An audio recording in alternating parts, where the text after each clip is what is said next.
depuis des lieux si divers. L'immensité de cette terre nous fait penser au long chemin de guérison et de réconciliation que nous sommes en train d'affronter ensemble. En effet, la phrase qui nous doit accompagner depuis le mois de mars, depuis que les délégués autochtones m'ont rendu visite à Rome, cette phrase qui caractérise ma visite ici parmi vous est la suivante.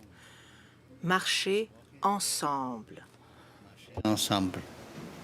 Chers frères et sœurs, je vous salue chaleureusement et je vous remercie pour être venus ici de différents endroits. L'immensité de cette terre fait penser à la longueur du parcours de guérison et de réconciliation auquel nous sommes confrontés ensemble. En effet, la phrase qui nous accompagne depuis le mois de mars, depuis que les délégués autochtones m'ont rendu visite à Rome et qui caractérise ma visite ici parmi vous, est « cheminer ensemble »,« walking together ». Je suis venu au Canada comme un ami pour vous rencontrer, pour voir, entendre, apprendre, ressentir comment vivent les peuples autochtones de ce pays. Je ne suis pas venu en touriste. Je suis venu comme un frère pour découvrir en personne les fruits, les bons et les mauvais, produits par les membres de la famille catholique locale tout au long de ces années. Je suis venu avec un esprit de pénitence pour vous dire la douleur que nous portons dans notre cœur en tant qu'Église pour le mal que de nombreux catholiques ont causé en soutenant des politiques d'oppression et injustes. Je suis venu en pèlerin avec mes possibilités physiques limitées pour avancer avec vous et pour vous, pour que l'on continue sur le chemin de la recherche de la vérité, pour que l'on progresse à l'heure de promouvoir des chemins de guérison et de réconciliation, pour continuer à semer l'espoir dans les futures générations d'autochtones et non-autochtones qui veulent vivre ensemble, en fraternité, en harmonie. Là, en tant qu'ami, pour vous rencontrer, pour voir, écouter, apprendre et apprécier ce que vivent les peuples autochtones de ce pays. Je ne suis pas venu en touriste. Je suis venu en tant que frère pour découvrir de moi-même les bons et mauvais fruits produits par les membres de la famille catholique locale au fil des ans. Je suis venu dans un esprit de pénitence pour vous exprimer la douleur que nous portons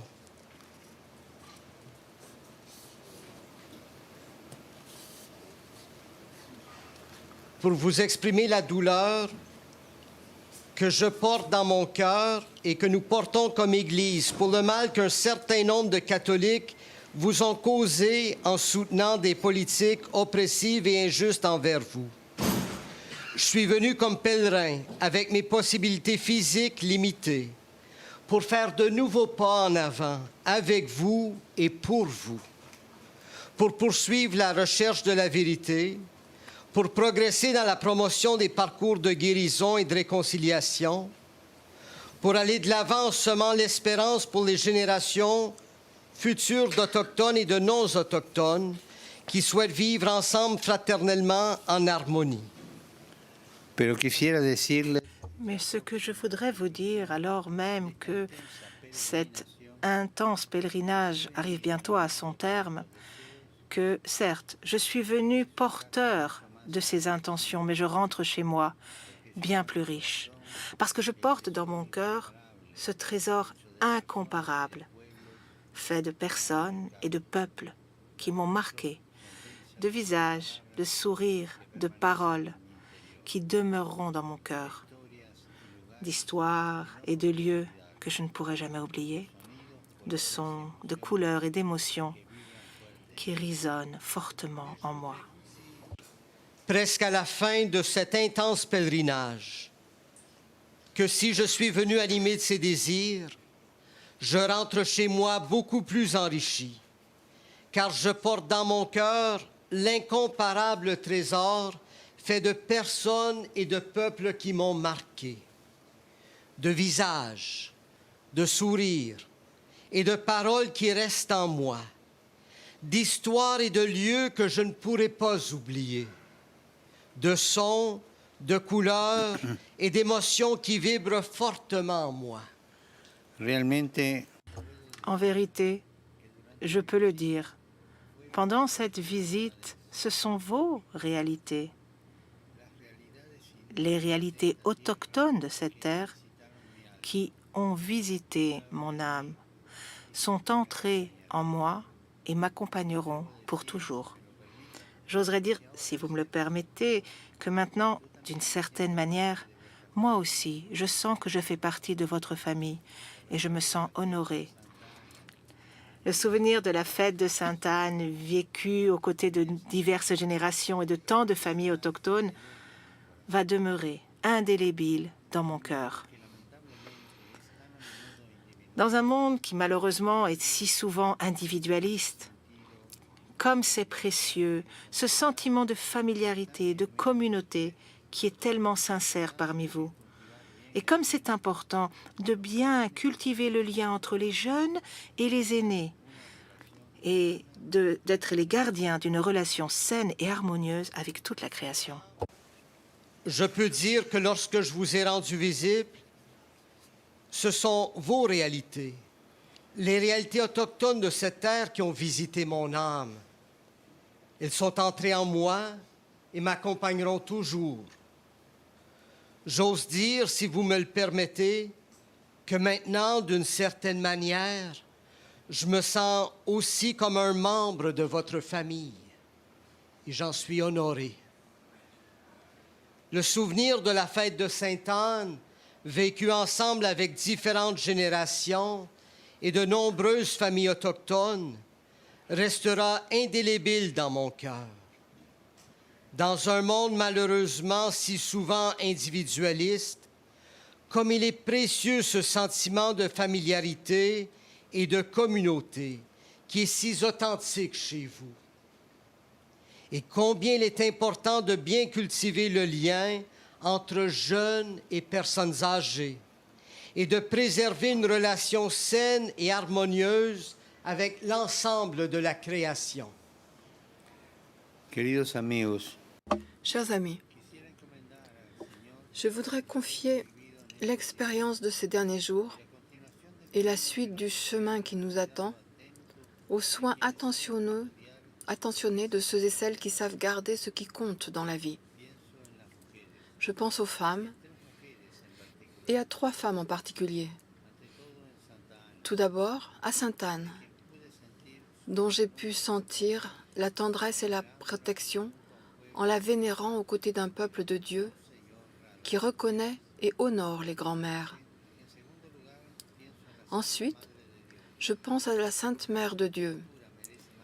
Aucune créature ne mérite plus qu'elle le qualificatif de pèlerine, parce qu'elle est toujours en chemin, aujourd'hui encore, en cet instant même, en chemin entre le ciel et la terre, pour prendre soin de nous au nom de Dieu et pour nous conduire par la main à son Fils.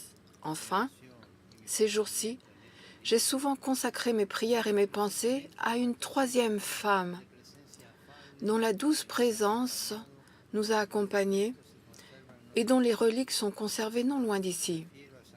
Je veux parler de Sainte Cathéry Tekakwitha. Nous la vénérons pour la vie de sainte qu'elle a menée. Ne pourrions-nous pas penser que sa sainte vie, marquée par un dévouement exemplaire à la prière et au travail, ainsi que par sa capacité à supporter tant d'épreuves avec patience et douceur, ait également été rendue possible par certains traits nobles et vertueux, hérités de sa communauté et du milieu autochtone dans lequel elle a grandi? Amis, je voudrais confier au Seigneur ce que nous avons vécu ces jours-ci et la suite du chemin qui nous attend aux soins attentionnés de ceux qui savent garder ce qui compte dans la vie. Je pense aux femmes, et à 3 femmes en particulier. Tout d'abord à Sainte Anne, dont j'ai pu sentir la tendresse et la protection en la vénérant avec un peuple de Dieu qui reconnaît et honore les grands-mères. Ensuite, je pense à la Sainte Mère de Dieu. Aucune créature ne mérite plus qu'elle d'être appelée pèlerine, parce que toujours, aujourd'hui encore, même maintenant, elle est en chemin entre le ciel et la terre, pour prendre soin de nous au nom de Dieu et pour nous conduire par la main à son Fils.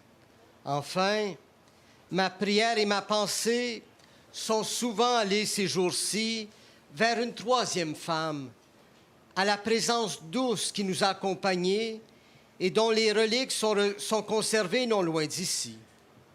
Je veux parler de Sainte Catherine Tekakwitha. Nous la vénérons pour sa sainteté de vie. Mais ne pourrions-nous pas penser que sa sainteté de vie, marquée par un dévouement exemplaire dans la prière et le travail, ainsi que par sa capacité à supporter tant d'épreuves avec patience et douceur, a été rendue possible par certains traits nobles et vertueux hérités de sa communauté et de l'environnement autochtone dans lequel elle a grandi. Estas mujeres Ces femmes peuvent contribuer à rassembler, à tisser à nouveau une réconciliation qui garantisse les droits des plus vulnérables et sache regarder l'histoire sans rancune ni oubli. 2 d'entre elles, la Sainte Vierge Marie et Sainte Catherine, ont reçu de Dieu un projet de vie et, sans demander à qui que ce soit, ont dit oui avec courage. Ces femmes auraient pu mal réagir envers tous ceux qui s'opposaient à ce projet, ou encore rester soumises aux normes patriarcales de l'époque et se résigner, sans se battre pour les rêves que Dieu avait lui-même imprimés dans leurs âmes. Mais elles n'ont pas fait ce choix. Avec douceur et fermeté, en revanche, avec des paroles prophétiques et des gestes décisifs, elles ont ouvert la voie et accompli ce à quoi elles avaient été appelées. Puissent-elles bénir notre parcours commun, intercéder en notre faveur et en faveur de cette grande œuvre de guérison et de réconciliation si agréable à Dieu. Contribuer à rassembler, à tisser à nouveau une réconciliation qui garantisse les droits des plus vulnérables et sache regarder l'histoire sans rancune ni oubli. 2 d'entre elles, la Sainte Vierge Marie et Sainte Catherine, ont reçu de Dieu un projet de vie et sans demander à qui que ce soit, ont donné leur oui avec courage. Ces femmes auraient pu mal réagir envers tous ceux qui s'opposaient à ce projet ou rester soumises aux normes patriarcales de l'époque et se résigner, sans se battre pour les rêves de Dieu que Dieu lui-même avait imprimés dans leur âme. Elles n'ont pas fait ce choix, mais avec douceur et fermeté, avec des paroles prophétiques et des gestes décisifs, elles ont ouvert la voie et accompli ce à quoi elles avaient été appelées. Puissent-elles bénir notre parcours commun, intercéder pour nous et pour cette grande œuvre de guérison et de réconciliation si agréable à Dieu. los bendigo de Je vous bénis de tout corps et je vous demande, s'il vous plaît, de continuer à prier pour moi. Merci. De tout cœur, et je vous demande, s'il vous plaît, de continuer à prier pour moi.